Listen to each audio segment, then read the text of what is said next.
Hello everyone and welcome to another high elo game of Age of Empires. Today we're super excited for all the time we're going to waste in November once Blue Eye Samurai and Monarch Legacy of Monsters come out, but until they do, for now, we are going to have fun watching MbL playing as the Ethiopians in red take on Hera playing as the Mayans in blue. Now, while the players herd their herdables, explore their immediate surroundings with Piggly Wigglies and scouts of all kinds, and try to get their butts up the Feudal Age as fast as possible, let's take a look at the Civ matchup that we'll be watching today. Now, the Ethiopians are a civilization designed to kill their opponents as fast as humanly possible. Ethiopian foot archers are the fastest firing foot archers in the game. Their onagers, their scorpions, rams, and even bombard cannons can be upgraded to have an even larger blast radius.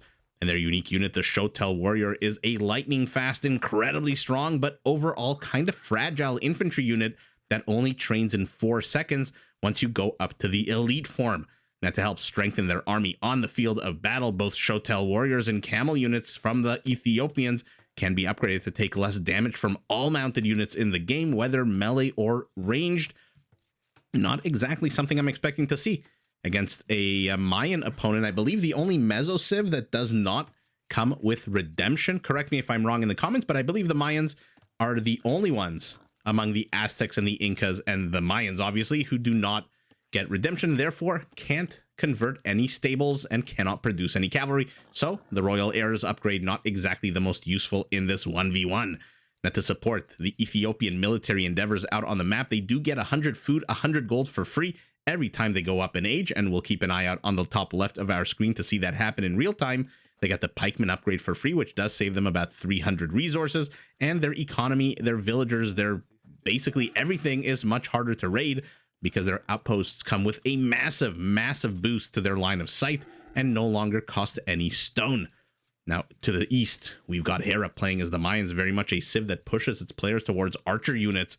Their skirmishers can be upgraded to throw a second weaker projectile. Their foot archers, except for skirmishers, also become progressively cheaper as the game goes on, all the way up to 30% cheaper in Imperial. So not quite the Gothic infantry discount of 35, but 30% is not bad at all. That discount, by the way, does help them mass their unique unit, the Plumed Archer. This is the fastest foot archer in the game, and one that comes with a small attack bonus against infantry. And to support their ranged units, Mayan walls are 50% off, so buy one, get one free, so they can stay safe behind a lot of these, and their Eagle Warriors can be upgraded to get a massive plus 40 HP boost, which Hera in the past has said or claimed that feature, the El Dorado upgrade technology, whatever you want to call it, makes their Eagle Warriors some of the most OP units in the game. We'll see if we see any Eagle Warriors out of our Mayan today. Now, for the Mayans, to help them produce as large an army as possible, their resources do last 15% longer, and they do start the game with 50 extra villagers, but no, it's one extra villager, but 50 less food, which means they do start the game technically housed. And I don't know if you noticed in the beginning of the game, while MbL was training a villager, Hera, I believe, was researching Loom, which is because that's not the way you say it. He was doing that because, again, with the extra one villager, the Mayans do start the game, I believe, housed. Now, let's take a look at the players' bases. Those are the two civilizations, both players at 18 villagers apiece. Primary gold for Hera to the south of his town center, kind of open and exposed on this big old open plain here. Primary stone nice and secure in the back, and additional resources strewn about. I was going to do a Canadian strewn about, but then decided against it, but I think I said it anyway. In any event, forests very far away from the town center, but he does have 4 of them in the northeast, south, and west, which may help him anchor a wall off if Hera decides to wall his base off. For now, his Eagle Scout is rushing across the map to MbL's base, and let's take a look at what is going on in that base. Primary gold, very much forward position, very exposed, even with a nearby forest here. Primary stone also a little bit exposed with this big old open space around it. Secondary gold, nice and secure in the back, but tertiary gold very much in the forward position, as is the secondary stone. Yikes. These resources for MbL not exactly great. His wall off more in the corners as opposed to northeast, south, and west, more in the northeast, southeast, southwest, and northwest portion, which may actually help him against Hera. We'll see how he decides to wall this off. Will this barracks be used as a anchor point in his wall off, or is it just there to be closer to Hera's base? Hera discovers where his opponent is, does a wide approach, doesn't want to take any damage from any town center fire. MbL has also just now discovered where his opponent is as both players hit Feudal Age. And oh, I missed it there at the top, but you can take a look at the top left of our screen. MbL's got 150 gold up from the 50 after he bought Loom, and an extra 100 food. Does give the Ethiopians a nice little boost, especially I think on enclosed maps where you can avoid going Loom. 100 extra gold does give you 200 gold once you hit Feudal, and as we all know, 200 gold is exactly the cost, rather the gold cost of going up to Castle Age. So on a closed map, it is pretty damn helpful, this bonus. You know what else is helpful? I believe, actually, no, the Eagle Scouts don't come with any attack bonus against cavalry. Eagle Warriors do. Tree stumps randomly placed all over the map. Both players have seen this one relic in the center. Whether or not it comes with a bonus or not, MbL has to be very careful here. His scout has taken a bunch of damage, already down a third of its HP, but a friend comes along, tags along, and now the Eagles are huffing it home, down 16% of their HP. You know, I don't mind when units are at 100 HP. It makes the mathematics a little easier for the caster. And, you know, whatever makes my life easier is obviously something that I give a big thumbs up to. As I said that, I actually thumbed up myself in my room alone, as if anyone can see what I'm doing. For now, Scuffle in the center of the map. 3 scouts. Let's see what they want to do. Do they want to go into the base? Do they want to take care of these forces that they see in the center? Is MbL just buying time until he can produce archers of his own, which are coming? And he's done a fantastic job. I mean, Hera by now should have already been at MbL's base, but the presence of these 3 scouts means he's got to be a little bit careful. He doesn't know what the follow-up is. Will it be more scouts? Although by now, if it was more scouts, probably MbL would have revealed them. Where are his archers? Okay, they're just hanging out here. They do not want to engage at the moment. Surprised he's going archers and not at least a few. I mean, I shouldn't say I'm surprised he's going archers as the Ethiopians. Obviously, their Mangudai level firing speed is something that's amazing. What I mean to say is I'm surprised he's not adding a skirmisher or 2 into the mix to take care of these archers as more and more Mayan forces stream across the map. Hera still a villager ahead. Now he's almost double the army count ahead. And look at this wall off that he's made for himself using the blacksmith, the barracks, the archery range, a bunch of houses. MbL? I mean, I thought the barracks would be used as part of the wall off, but I don't know what the hell is going on here. Can this blacksmith even reach the forest? I don't think so. I don't think there's anything behind that blacksmith either, no. So wall off question mark for MbL, I guess. Semi wall off. And now here we go. The dance of the Feudal Age armies begins. Archers taking down archers. Hera gets the first kill of the game. But he's got to be careful. His archers are very exposed. The Eagles are pretty far back. MbL does not pounce on the opportunity. Hera staying pretty close to this hill.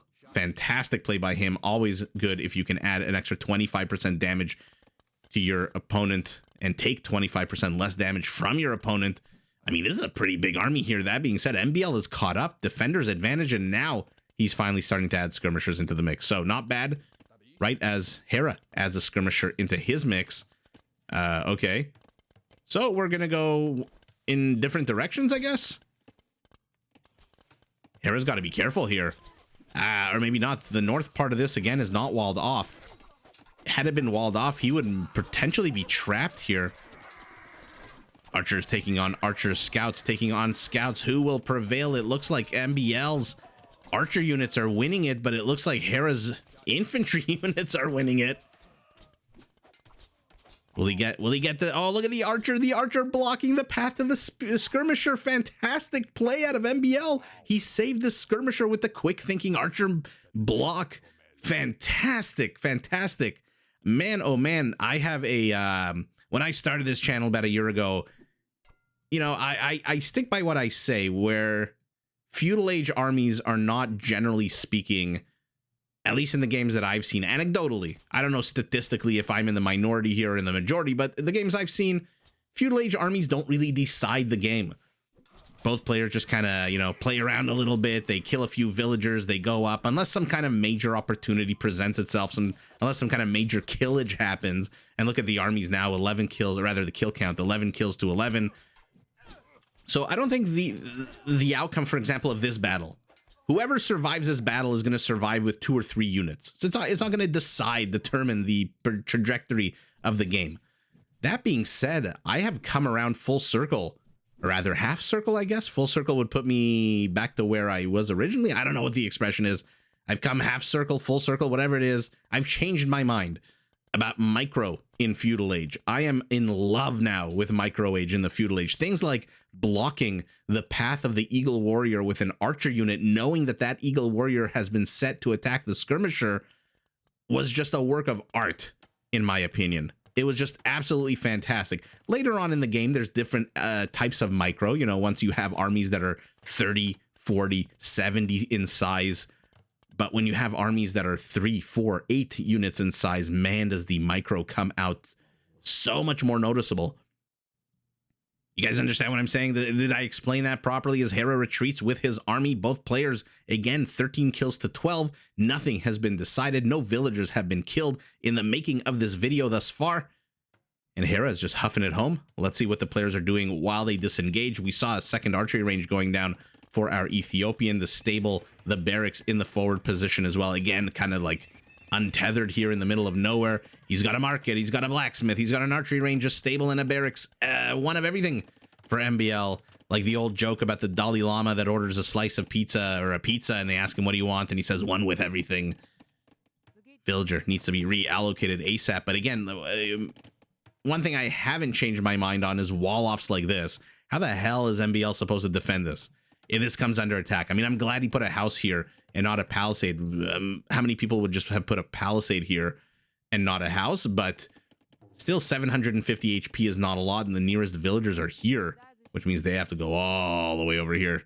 That being said, Hera is in no position to put on any kind of pressure. He is going up to Castle Age. Will reach at first about 40 seconds ahead of his opponent. Let's see what he's got. A tower defending his gold. 2 archery ranges as well. A barracks, obviously no stable. And we saw the blacksmith. Market. Okay. So both players having almost the identical build. Identical set of structures with the exception, of course, of the stables. And what is this? MbL creating a bit of an interesting wall off here. Oops, I missed the killing of a few archers. We'll have seen that in picture, but for now, MbL is the one who has to disengage here. This is a lot of skirmishers. Even without the archer support, I'd say how many skirmishers is it? 9 is enough to zone out this army from MbL. No bloodlines for the Ethiopians. Not exactly a cavalry-centric civilization, in my opinion, but look at MbL.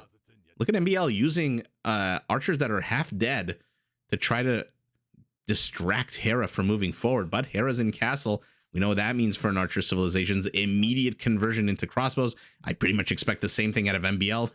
There it goes. But we're adding elite skirmishers. Why the hell not? You've got 9 of them here. One crossbow has a massive 2 HP. And now Hera enters this confusing set of wall-offs. Where it goes, it looks like a reverse question mark. He himself has got his archers now moving into position. So we're going to get to see a nice game of tit for tat. Unless Hera just retreats. I mean, MbL sees this. He knows his opponent's retreating. He doesn't know if he's going to pivot south. He doesn't know if he's going to pivot north. Eagle Scout discovers a bear who warns him about forest safety and fires. And tells him to put away his garbage. I'll never forget, speaking of bears and forests and fires and garbage and all that stuff, I'll never forget about, oh man, 15 years ago, I went camping with my grandparents, and my grandmother, who is like 4'1", was putting away garbage. And in Canada, there are bears in the forests. When you go camping, they tell you all the time, you can't leave food out. If you had a picnic or if you had a barbecue, for example, you have to throw away your food into sealable containers or garbage cans, because otherwise the bears, the raccoons, all the animals smell and they come and they start poking and pawing at the trash can. So I wake up at the crack of like 11 a.m. because, you know, I'm in my 20s, and who the hell wakes up before 11 a.m. in their 20s? And I go outside and I see my grandmother throwing garbage away, and there's a bear cub pushing at the back of her feet, and she thinks it's my grandfather. So she's yelling, not turning around. She's trying to get the garbage into the can, and she's yelling, thinking it's my grandfather, but then it's an actual bear. And then my grandfather shows up fresh from fishing and just starts throwing rocks at the bear, and the bear effed off. Oh my god. Good catch here by Hera. A lot of crossbows lie dead. In any event, all of that is to say, if you're going camping in the in Canada or anywhere that's forested and has bears, put away your food. Do not leave food outside, because again, like my grandmother, you might think that what's nudging you behind your legs is your husband trying to get a little something something, but no, it's a bear cub. Oh man, any event, monk dies. Good pathing here, by the way, from Hera. Discovers the location of this siege workshops, will kill the villager, but attract the attention of a mangonel. Is Hera paying attention? Is Hera paying attention? Is Hera paying attention? No. No, he's not. Second, third volley should be enough to kill the rest. Yes. Oh my god, uncharacteristic here for Hera. He must have been paying attention over here, because yeah, I see he lost a bunch of crossbows. Sometimes I wish human beings were like alligators or something, with eyes on the left and the right side of our head, so we could see multiple directions at once, as opposed to being stuck on only one view. Now more villagers moving forward, rather a villager moving forward with more crossbows to finish the job. Should be able to get rid of the scout pretty damn easily. 3 pierce armor against a 7 attack. And again, these are Ethiopians, so right now, what do they fire? 1.7? Yeah, 1.7, so not fully upgraded just yet to the 1.4 potential. Hera zoning his opponent out, but MbL is here. Primary stone has been basically nullified, lamed, if you will, for our Mayan. Where did we say his secondary stone? Oh, it's very far, and he's making no, I mean, he's seen it, so he's making no effort to get it. But MbL's making himself at home. We'll see for how long. Oh, by the way, let's take a look at this line of sight for this crazy Ethiopian outpost. Okay, never mind. He saw the mangonel, loses a couple of crossbows in the first volley. So far, I'm very impressed with the movement out of MbL here, adding a few knights of his own. Knowing that he sniped a monk means that these knights, oh my god, they take an absolute shit volley, and one of them dies before he gets his sword out of its sheath. Oh my goodness.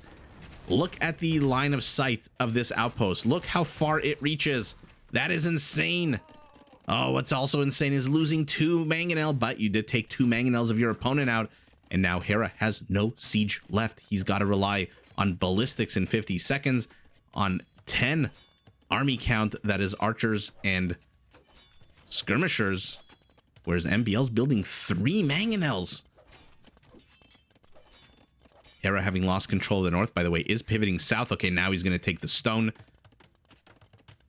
So MbL is in here. The question is, what can he do and how quickly can he do it? He has invested a significant amount of resources in army, which you can tell because take a look at the villager count. 57 Ethiopian villagers to 80 Mayan. He's ahead 23.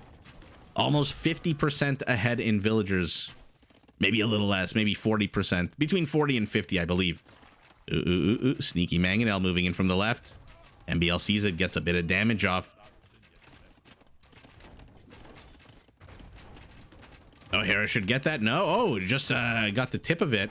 But now he's outnumbered 2-1. Oh, with the dying volley, he does manage to get the injured mangonel. MbL might want to add a monk in here. Not that he's got the time or the villagers here to start plopping down monasteries. He's got a good amount of gold, though. Crossbows targeting down the first monk, targeting down the second monk. Where's the third for Hera? Here he is. He's moving slowly. Will MbL notice? No, he does not.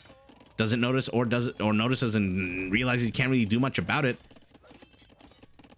But there is very much a clock on this, and I say this a lot when players invest so many resources, they fall so behind in the villager count, and their attack is here, and the attack is getting a good number of villagers, but he's got to destroy town centers. He's got to attack infrastructure.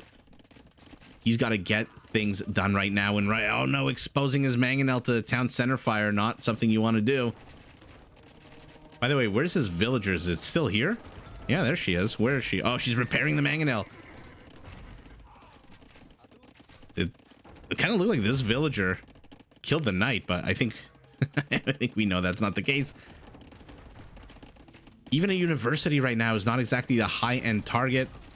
Oh, a double whammy, villager and mangonel. So MbL's got to figure out a way to do. I don't know if he needs to add battering rams into here or if he just needs to build a whole bunch of mangonels. But oh, 20 villagers. Hera says, you know what? I've done this before. It's worked before on many a player. I am under incredible amounts of pressure here, but I think I can hold. And the damage that he's going to do is going to be limited because these are not units that can destroy buildings. Crossbows, if I can keep my villagers safe and micro them well, I should be okay. So why the hell not? Let's go across the map. But MbL sees it. But he sees it. He's not, can't really do anything about it. Not with 20, now 19 villagers, because it looks like he did get one. This castle is going to go up. MbL is going to have to huff it the hell out of its radius. At the same time, Hera is happy to continue this dance here in the northern part of his base. Why the hell not? He's the one who's now got an aggressive castle out on the map that is targeting a defunct stable that's not really building anything. His opponent's using crossbows to attack his university. This is a basically best case scenario here for Hera. He's holding.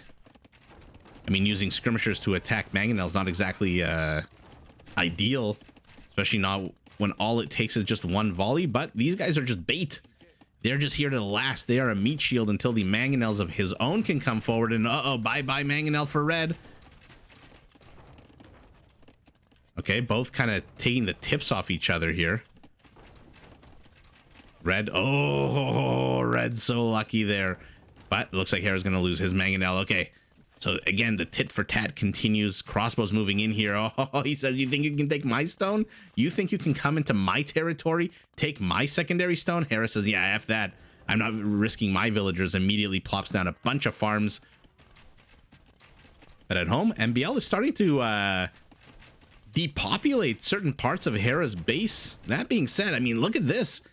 How many of us would feel comfortable with our farmers right here? I mean, one of them does die, but these are very ballsy farmers working so close to the mangonel battles. Hera continues to lose skirmishers, but skirmishers are skirmishers. They're not exactly a unit that you want to keep or can keep around for a super long time. Oh, and that's it. Hera again down to 0 mangonels. Maybe instead of food, he should be getting lumber. He's got a lot of both, and he is heading up to Imperial. He's also got 6 villagers on stone and 500 stone, which means I suspect we're going to get to see a third castle after the second one. Maybe not. Maybe not. Man, oh man, the poor mangonels this game. Look at this gold pile, so saturated. The villagers can't even reach the gold. Got another pile here with about 10 or so villagers that can go and mine it from the left side. By the way, our Mayan plumed archers hidden in here. I'm gonna whisper so MbL doesn't hear me. Won't change the outcome of the game that was played about a week ago. Let's see what he can do. Hera preparing an attack on multiple fronts. He's gathering his mangonels in his base. He's gathering his plumed archers. There's the third castle. Not too sure about this location. What's the point of this? I'm trying to think. He's seen no pressure from the south. There's no red units streaming on this side of the map trying to get in. Hera, though, confident that he can push out. MbL down 42 villagers. He's down, again, 40 to 50% villager count. I'm not going to do the math in my head because that is a recipe for disaster. But MbL has busted in, has lost all his crossbows here, has gotten very little done beyond killing skirmishers, monks, and mangonels. Hera's economy is roaring. Look at this. His economy is fantastic. He's taken very little critical damage, and MbL, again, a very, very Pyrrhic kind of victory. I mean, we'll see who wins the game at the end of the day. Still not sure who's winning this. I mean, the scores. I mean, the scores tell us that Hera is winning this handily so far, as does the villager count. But never bet against Ethiopian foot archers, especially in 50 seconds. He's going to have an opportunity to upgrade them to Arbalest. It looks like he's got the resources, I believe, to do so once he hits. If not now, then once he hits Imperial. And that's all she wrote for MbL's aggression here. And now you've sent so much army in. You've spent so much money on army. Hera, missed opportunity there. Okay, MbL obviously wasn't paying attention. So much missed opportunity to build your... Oh my god, I missed it. I'm so sorry. To build up your economy, but he is going full on army, and there's the Arbalest upgrade. Hera says, before you can even get Arbalest, I'm just gonna knock you down to a few crossbows, only 8. This is the entirety of the Ethiopian army. Oh no. And when you have such a small economy compared to your opponent, your ability to replenish, to restock, rebuild, retrain, whatever the hell the word is that you prefer, you cannot rebuild your army. I like that he's tiefing his opponent's gold the same way his opponent was tiefing his stone, but now I'm very worried for our Ethiopian. Now the game doesn't look close at all. He's got Arbalests. He's going up to 12 of them, but the Trebs are already here. Just getting chemistry will round out their attack. I'm trying to figure out what our Ethiopian can do to stall this attack. Not too much. Another castle, a 5th castle for our Mayans, who's now getting Hulche Javeliners, which means these guys are going to throw 2 javelins at their opponent. His castle is going to go down. He's got 230 stone. No real point to repairing it. And now the plumed archers are coming in. 9 attack against the Arbalests. 10, 8 range to, I believe, 8 range as well. And now MbL is in serious amounts of troubles. Oh no, he's going to lose a bunch of villagers. I guess not, because he taps out. Oh my god. Oh man, MbL just putting the pedal to the metal in the earlier stages of the game, but Hera just holding. Look at his base. The north, depopulated right up until a few minutes ago. All he did was pivot southeast, southwest. A brilliantly placed castle in the center of the map. This one, again, still not too sure about. Not too sure what the point of this was. Maybe he figured he'd have so much stone. He's got 10 villagers on stone that he can plop down castles wherever the hell he wants to with impunity. But MbL just lost way too many forces here. Way too many crossbows, way too many mangonels, way too many resources. And look at his economy. Even though neither player really killing the other's villagers, I mean, our Mayan killed 14 villagers, a lot of them here and here. Our Ethiopian only killed 18 villagers, a lot of them on the periphery of his attack here. Ultimately, though, I mean, just look at the minimap. Look at blue and look at red. And what does MbL end the game on, or rather with? 4 archery ranges. I think just still the 1 barracks and the 1, no, 3 siege workshop. Okay, we're gonna ignore this one. 2 siege workshops. Where's the second one? Very, very defensive location for the siege workshop. And even though he's in Imperial, even though he's got a good amount of resources, he can pump out 3 Trebs with the resources he's got. Finally does get Thumb Ring.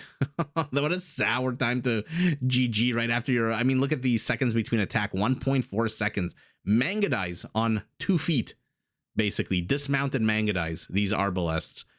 Unfortunately for him, too little, too late. Hera is here. He's here to the north with archers. He's here to the south with archers and Trebs. And as much as I say MbL can build 3 Trebs of his own with his resources, you know what he doesn't have to build Trebs with? A castle. He doesn't have a castle at all. Having lost this castle, I think he realized this was the last straw. Had that castle not gone down, he may have trained a Treb. He may have gotten some Shotels. He may have continued to pump out Arbalests. He's got a whole bunch of resources for Arbalests. Unfortunately, again, just went way too heavy on the army in the beginning, and that army did very little. It just busted through the north, got a few houses. Even the university is still here that he was attacking in the earlier stages of the game. I don't really think Hera needed this castle, but again, our Mayan has 10 villagers on stone, has so much stone, and not only that, has so much more stone to gather. I don't think he really cares where he places castles. He's got 5 castles to 0, 99 Arbalests to 48 plumed archers, but let's be honest, for the majority of the game, these were crossbows, and for the majority of the games, these weren't really involved in the battle. peak APM right at the beginning of the game, peak APM right at the end of the game. Oh man, that is literally the end of the game. And let's take a look at the economies. Oh my god. Oh goodness gracious. 3 relics, 1,500 extra gold. But look at that, 18,000, 40% bigger. Big surprise there when you have 40 to 50% more villagers. Conversions not really playing any kind of role in the game. Just one conversion out of 127 army supply. And the kill count, very identical. So MbL here, just the bottom line, spent too much money on a military in the earlier stages of the game that didn't accomplish much. And when I say earlier stages, I mean about in, you know, early to mid castle. Maybe once he realized that his army here wasn't getting much done, he should have pivoted back to economy and tried to at least do a fighting retreat and stop Hera from engaging into him. Instead, he kept building army and then just gathering more infrastructure here to the center. But infrastructure ultimately, I mean, what's in here? Arbalests are garrisoned in here. And yikes, our Ethiopian just fails to get any kind of critical damage. Hera holds, pivots east, pivots west, pivots all the way west, and manages to get his butt up to Imperial, manages to get out the Trebs. He's got 2 Trebs, and with that hold, with the rush up to Imperial, and with the awesome plumed archer, what's their attack speed, by the way? Also 1.7? No, 1.6. So not that much slower than these Ethiopian machine gunners. But Hera using these guys and the presence of these, oh, look at them sneaking to the north. These archers are about to get spit roasted by plumes to the south, skirmishers to the north, and they know it. MbL knows it, taps out, lives to fight another day. Hera wins, gets the W, but GG to both players. Did you enjoy this video? Check out these other clips and make sure to subscribe and enable notifications so that you're notified of my latest uploads.